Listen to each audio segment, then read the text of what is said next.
More than 30 men had been lost. As dawn on December 26th came, a longboat was put over with 3 men who volunteered to row ashore for help. They rowed over to the edge of a solid ice block about a half mile away and walked over to a schooner, went aboard, and abandoned their comrades. The remaining survivors on the deck raised a great cry for help, desperately trying to get the attention of Plymouth residents. McGee tied a handkerchief to a stick and waved it frantically. The people in Plymouth did see them hours earlier and had sent out dories, only to have them trapped in ice floes. The second day wore on. Rescuers out on a causeway of boards that they laid across an ice floe towards the brig, but were still a long way away from the vessel. Now came the coldest night, the 26th of December. By this time, only around 50 men were still alive. That night, including the wind, the temperature dipped well below zero. With the biting, icy air, the remaining survivors of the General Arnold had to take desperate measures. They stacked up the frozen corpses of their comrades to form a windbreak on deck and then sat down in a circle inside the cadaver barricade, my term, and crossed their legs over one another. They moved their legs back and forth to restore circulation in their bodies. When one fell asleep, the others would shake him awake. This is how they passed the second night. Just finished a book about the USS Indianapolis, a ship that was torpedoed by a Jap sub. Nobody knew it was on a secret mission delivering the A-bomb to Tinian, and that's how men kept each other. They would shake each other awake as they held each other when they were in the water. Tragic story. As dawn on the 27th came, the sun rose in a cloudless sky. And of course, sun, cloudless sky means a lot of wind. Many had perished, literally frozen stiff with their legs crossed, their arms folded or straight out in front of them, some clinging to the half-mast.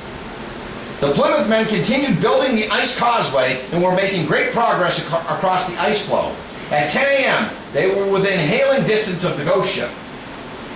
Soon the sleds and boards were moved close enough to the brig and contact was established. It is said that the men who boarded the General Arnold on that bitter morning never forgot what they witnessed.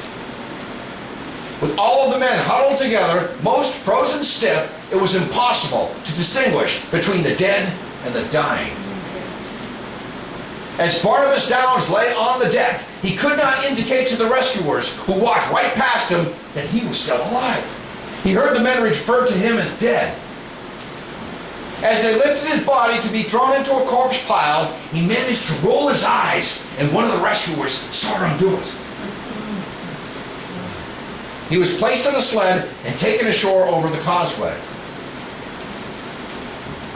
Downs, who was from the town of Barnstable, was taken to a Plymouth home and placed into a tub of cold water. After 3 hours immersion, he was revived enough to suffer excruciating pains as the blood began to circulate through his thawing limbs. Downs later said the pain was much worse when he was regaining circulation than it was when he was freezing to death. Captain McGee was brought ashore and attributed his survival to the rum he poured in his boots. Due to the deep snow, word did not leave Plymouth about the disaster for several days. The town of Barnstable lost 12 men alone. When Barnabas Downs Sr. arrived on the scene by horseback, only his son was alive out of the 12 Barnstable boys. An improvised ambulance, which was a feather bed slung between 2 horses, was made, and Downs Jr. was lowered onto it.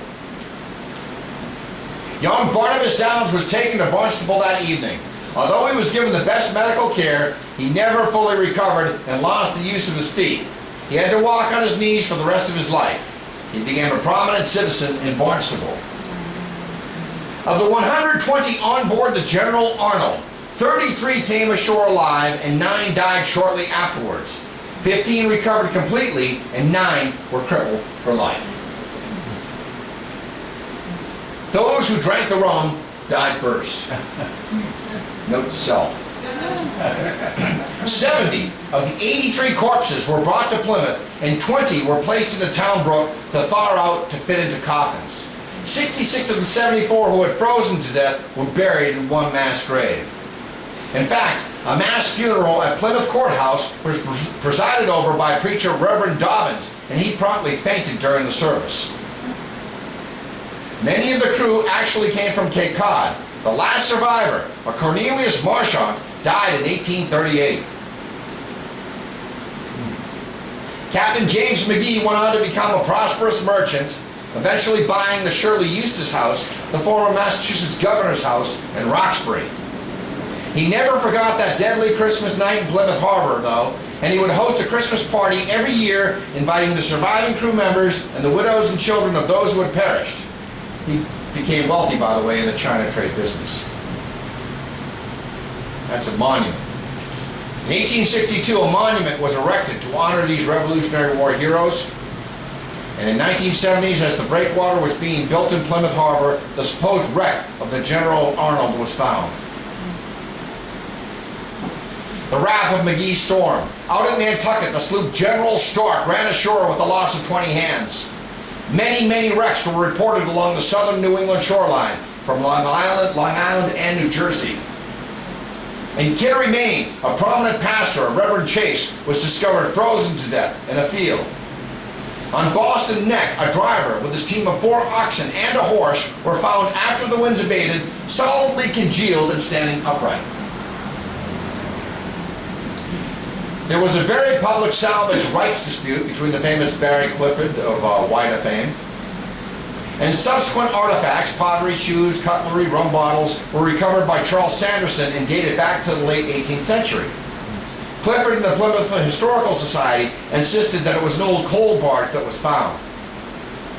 I think there's a little jealousy involved. Personally, I think Sanderson did find it, but that's my own personal opinion. They maintain that the General Arnold was repaired and refloated and returned to duty. This is still a mystery. So I'm going to end on that tonight. I think you've been a great audience. I really appreciate your time. My name's John Horrigan. This has been Great Shipwrecks of the American Revolution. Thank you very much.